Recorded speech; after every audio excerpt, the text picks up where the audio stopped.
Good afternoon, San Diego. Thank you. Good stories are not remembered for their audacious acts of adventure or magic, but rather, they are remembered for the everyday people who persevere, regardless of their journey, and transform the ordinary into the extraordinary. Today, I'm here to talk about an extraordinary woman who changed the trajectory of my story. Whenever I read Roald Dahl's Matilda, I would often pause and wish for a different mom. I wanted someone dependable, like Matilda's ever-sweet teacher, Miss Honey, who recognized the inner potential of her undefinable superpowers. Instead, I had my mom, who was too busy staying afloat in the ocean of bills and debts that accumulated within our home to really care. As a child, this made me rightfully upset. But with time and age, I stopped trying to clutch to the fabric of her fleece sweaters. It was selfish of me to ask so much from her when I could clearly see the tiredness in her puffy eyes and the calluses of her factory worker hands. As 5th turned to 6th and as 6th turned to 7th grade, I mindlessly roamed throughout middle school without a care in the world for anyone having my back. And then, on my first day ever in the 8th grade AVID class, I found my Miss Honey parading around her AVID class, a clipboard in her hand, and determination etched on her face. Miss Ortega by no means looked like a Miss Honey, but I would later learn the heart of gold that lingered under her strong exterior. At first, despite the support offered in her English and AVID class, the idea of accepting help was still foreign, its pronunciation choppy and unfamiliar whenever my lips ran and contorted over the word help. The idea of supplying aid to make something easier for someone. I struggled to ask help from others without feeling the familiar anxiety of being shunned away and tucked back, like a book in the forgotten corner of my living room bookshelf. In the back of my mind, I had no one to turn to or to guide me in breaking this cycle of isolation. And I was feeling this on one particular Friday when we were getting ready for our binders and agendas. We were getting them checked and I was terrified, knowing my persisting streak with food remains in my backpack and missing assignments in my planner. With every student going up, my eyes averted lower and lower towards the carpet floor, and I longed to escape. When Mr. Ortega finally called my name, I felt the temperature of the room drop, and despite the racket going on in the classroom, it was washed out by the overpowering white noise in my ears. I took a big gulp of air, and I walked over to her desk.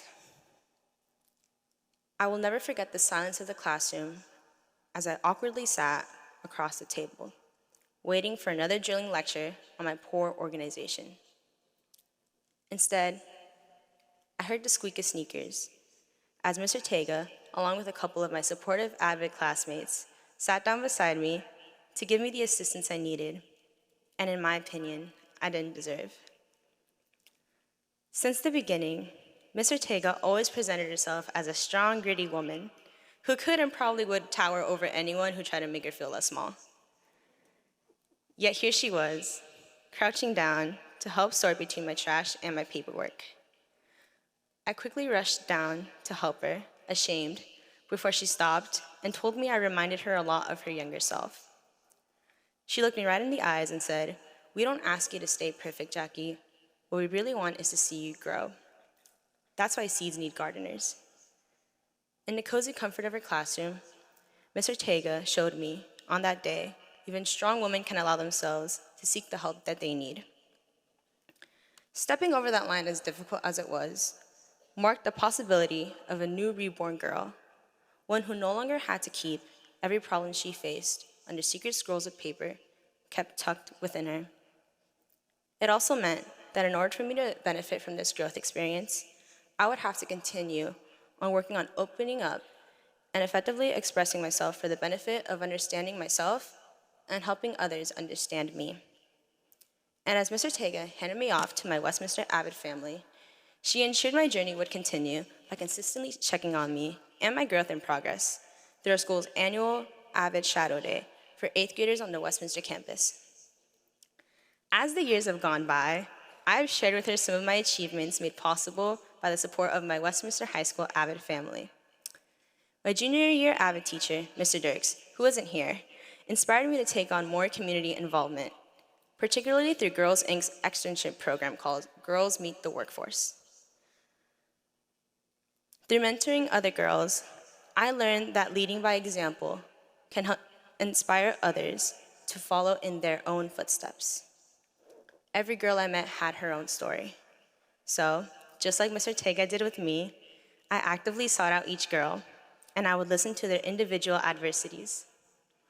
It was through this form of sharing and connecting through our most interpersonal experiences that I truly realized how significant it was for my AVID teacher to teach me the power of seeking help.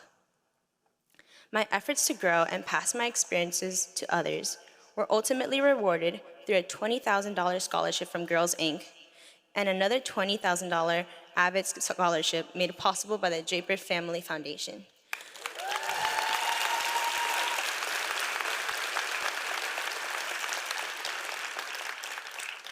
These achievements helped me realize, and they helped open the doors for my passion in advocacy and writing to help me further fund my educational journey. I cannot rewrite the circumstances I found myself in. Being under the mentorship of Mr. Tega and my other AVID teachers helped me not just find fulfillment in leading others, but made me discover something else. Helping others has allowed me to project my story beyond the pages, to allow myself to be heard, and to let others be seen. Even though she is no longer my teacher, it is because of the care and attention she put into my education that this sapling of a student was able to bloom into a strong, diligent leader. I would like to thank all of my AVID teachers, tutors, students, and supporters for guiding me this far into my journey. Most importantly, I'd like to thank Ms. Ortega, who is sitting on the second row of this stage. If you want to stand up. Oh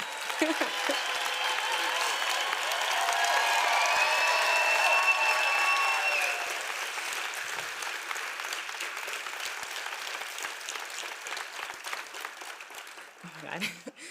Ms. Ortega, I'd like to thank you for giving the abnormal girl in your classroom the chance to grow her powers, to give herself the chance to shine through her passion in creative writing at UC Riverside, and to give her the chance where she too can give voice through others, through her power in screenwriting, and teach others that they too can be their own superheroes.